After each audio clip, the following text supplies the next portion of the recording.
தமிழ்நாட்டில் ஆட்சி அதிகாரத்தில் பங்கு வேண்டும் என்ற காங்கிரசின் கோரிக்கையை நிராகரித்திருக்கிறார் திமுக கூட்டணியின் தலைவரும் முதல்வருமான மு.க.ஸ்டாலின். கூட்டணி ஆட்சி குறித்த கோரிக்கையை மக்கள் எப்படி பார்க்கிறார்கள் என்பதை என்ன நினைக்கிறது தமிழ்நாடு பகுதியில் தற்போது பார்க்கலாம்.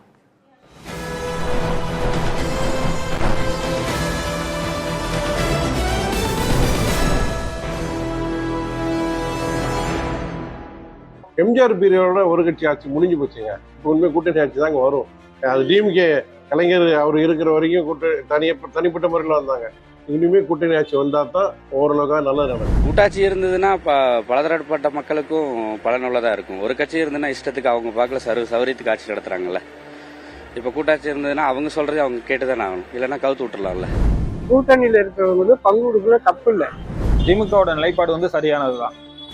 ஏன்னா கூட்டணிங்கிற வேற, ஆட்சியில பங்குங்கிறது வேற. கூட்டணியில இருந்து ஜெயிச்சுட்டு ஒரு முடிவு சுயமா எடுக்கணும் அப்படின்னா நம்ம தனி கட்சியா இருந்தா மட்டும் தான், மெஜாரிட்டி இருந்தா மட்டும் தான் முடியும். காங்கிரஸ் ஆட்சியில பங்கு கேட்கும் போது இவங்களால சுயமா முடிவு எடுக்க முடியாது.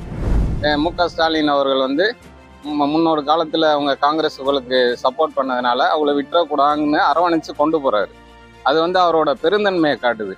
இவங்க அதுல போய் பங்கு கேட்கறது இவங்களோட அறியாமையை காட்டுறது. திமுகவா இருக்கட்டும், அதிமுகவா இருக்கட்டும், இது நாள் வரைக்கும் ஒற்றை கட்சி ஆட்சி முறை இருந்து வந்துச்சு. இப்போ கூட்டணி ஆட்சி முறை இருந்தா நல்லா இருக்கும்னு கொஞ்சம் எதிர்பார்க்கும். இதுவரை தனி கட்சி ஆண்டு ஒண்ணுமே பண்ண முடியல. கூட்டணி ஆட்சி இங்க அவசியமே இல்லாத ஆட்சி. ஆட்சியில அதிகாரத்துல பங்கு கேட்கக்கூடிய கட்சிகள் முதல்ல தங்களுடைய கட்சிகளே வளர்த்துக்கிறணும், அதுக்கு தன்னை தயார்படுத்திக்கிறணும். சும்மா 1%, 1/2%, 1/4% வச்சுட்டு எங்களுக்கு பங்கு கொடுக்கணும்னு கேட்டாக்க நிச்சயமா கொடுக்க மாட்டாங்க. இந்திய அரசியலமைப்பு சட்டத்தில் கூட்டாட்சி தத்துவத்தை இந்த மாநிலம் மு.க.ஸ்டாலினை கூட அமுல்படுத்தினா எதிர்காலங்களில் சரியா இருக்கும் அப்படின்றது என்னுடைய பார்வையிலிருந்து அதிமுகவாகட்டும் திமுகவாகட்டும் எல்லாருமே கூட்டணி இருந்தால் மட்டும்தான் ஜெயிக்க முடியும். அப்படிங்கிறப்ப நீங்கள் தனித்து யாராலையுமே ஜெயிக்க முடியாது. அப்படிங்கிறப்ப நீங்கள் கூட்டணி ஆட்சிக்கு எதை நடைமுறைப்படுத்துறதுல என்ன தப்பு? ஆட்சியில் சரி பங்கு விதிக்கணும், அதாவது சரி பங்கு அளிக்கணும் அவங்களுக்கும்.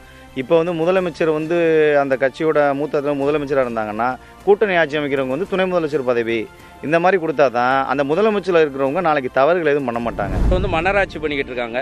ஸ்டாலின், அவருக்கு பிறகு உதயநிதிக்கு அப்புறம் இன்பநிதி, இந்த மாதிரி போயிட்டு இருக்கனால அவங்க காங்கிரஸுக்கு எப்பயும் கூட்டணி ஆட்சிக்கு இடம் கொடுக்க மாட்டாங்கன்றது என்னோட கருத்தா இருக்கு.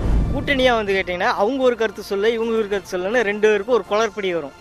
இதே ஒரு தலைமை ஆட்சி அப்படின்னா ஒரு எடுக்க முடியும், மக்களுக்கு நிறைய நன்மை கிடைக்கிறதுக்கு அதிகப்படியான வாய்ப்புகள் இருக்கு. கூட்டாட்சி தான் வேணும், தனி ஆட்சி இங்கே இருக்க தமிழ்நாட்டில் வேண்டாம். கூட்டணி ஆட்சி தமிழ்நாட்டுக்கு சரிப்படாது. யாரா இருந்தாலும் ஒருவர் ஆட்சி நல்லா இருக்கு. ஆட்சி அதிகாரத்தில் நடக்கும் தவறுகளையும் மக்கள் பிரச்சனைகளையும் எடுத்துரைத்து மக்களுக்கு நல்லது செய்யக்கூடிய இடத்திற்கு வரும். அதன் அடிப்படையில் சொல்கிறேன், கூட்டணி ஆட்சி என்பது தமிழகத்தில் வர வேண்டும். அதை நாங்கள் விரும்புகிறோம்.